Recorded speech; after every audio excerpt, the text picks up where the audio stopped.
Hi and welcome back to my channel. Today I'm going to be talking all about my top tips for how to grow your YouTube channel in 2018.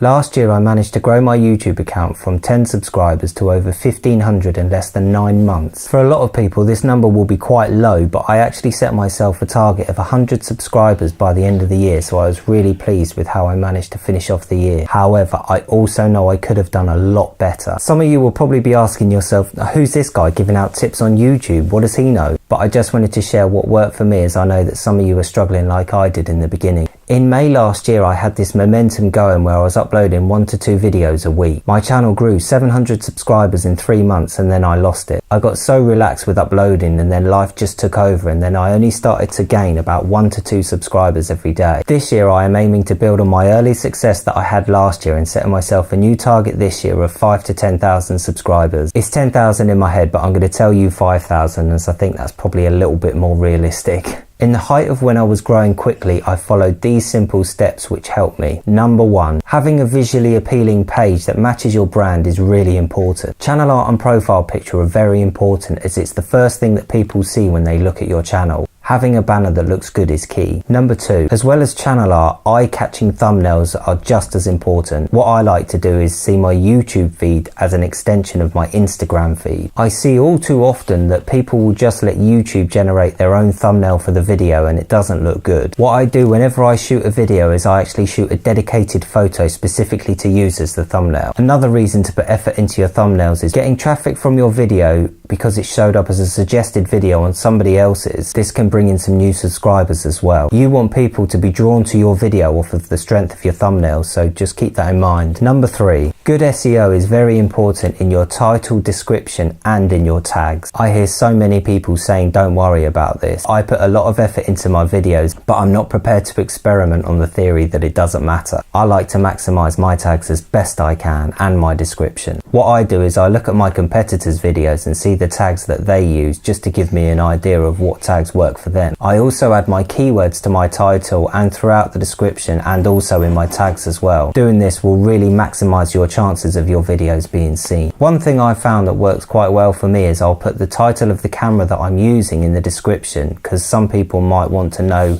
what the footage looks like from that specific camera and to see what it can do. TubeBuddy is a really good free plugin for your browser. This has really helped me out. I'll put a link in the description if anybody else is interested in looking up TubeBuddy. Finally, whatever you do, don't use your description to list out a long list of keywords. This is a surefire way for your video to perform badly, and doing this could even lead to your channel being deleted by YouTube. Number 4, music for your videos is something that I feel quite passionately about, as I love music. So make sure that you're using songs that you actually enjoy listening to. There are so many good places to get no copyrighted music for your videos, some of which I'll link below. But my number 1 resource where I get 99% of my music that I use on this channel comes from SoundCloud. Now, if you don't know your way around SoundCloud, it can be a bit of a minefield to start with, but if you take the time to actually look through SoundCloud, you will find some absolute bangers on there, so it's well worth persevering with it. Number 5, maximize your videos by not including so much unnecessary footage. Just because you shoot a lot of footage doesn't mean you have to use it all. Only use your best clips. Now, I will be honest, nobody wants to see a 30-second clip of you speed walking from place to place. Use 2 seconds of it or slow it down and make a nice cinematic clip out of it. If you think you need to use the whole song using all the footage that you took, think about trimming down the song to match your footage. Now, I'm getting into the habit of getting quite ruthless when it comes to using unnecessary footage, as whilst it might appeal to me, it probably won't appeal to you watching. Number 6. Now, this is going to be the most important tip that I give you.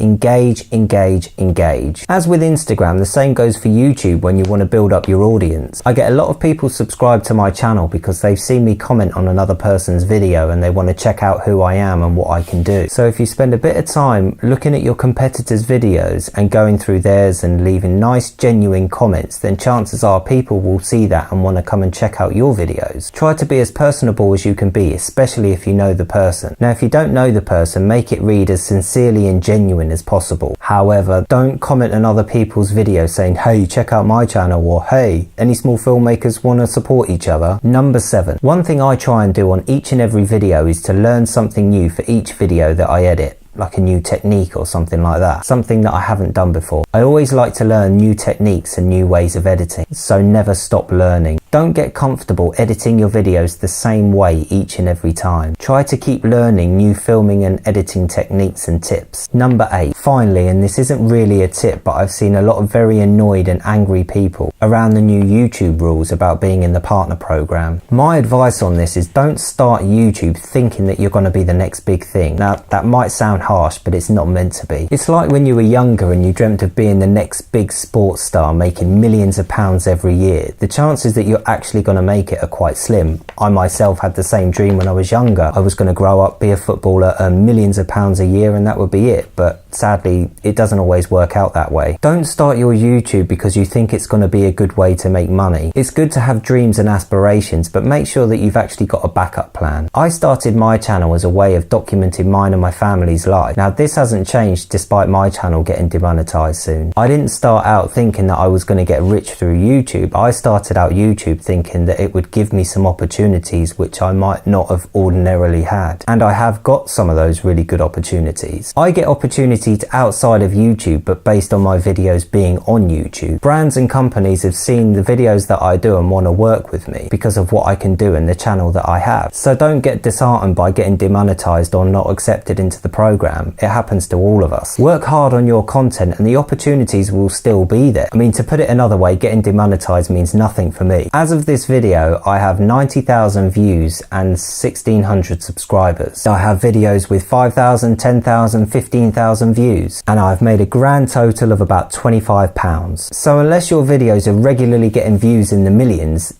you won't be making much money from your videos at all. So concentrate on getting the deals outside of YouTube, but using YouTube's platform. And finally, here's a few bonus pointers. Sub for sub. Don't do it. YouTube knows who does this and will delete your channel. Eye contact. This one is pretty obvious, but yet it's still something that a lot of people do, myself included sometimes. Try to avoid looking at your flippy outy screen and instead look directly into the lens. There is nothing worse than watching a video where someone is constantly looking at the flippy outy screen, looking at their hair and adjusting themselves. If you struggle with this, why not try what Casey Neistat does and wear sunglasses so you can't see where the eyes are looking? And that's it. Thanks again for staying with me. I know this was probably one of my longest videos yet. To those already subscribed, I will see you next time, and to those who aren't, what's the matter with you? Hopefully see some of you in the next video.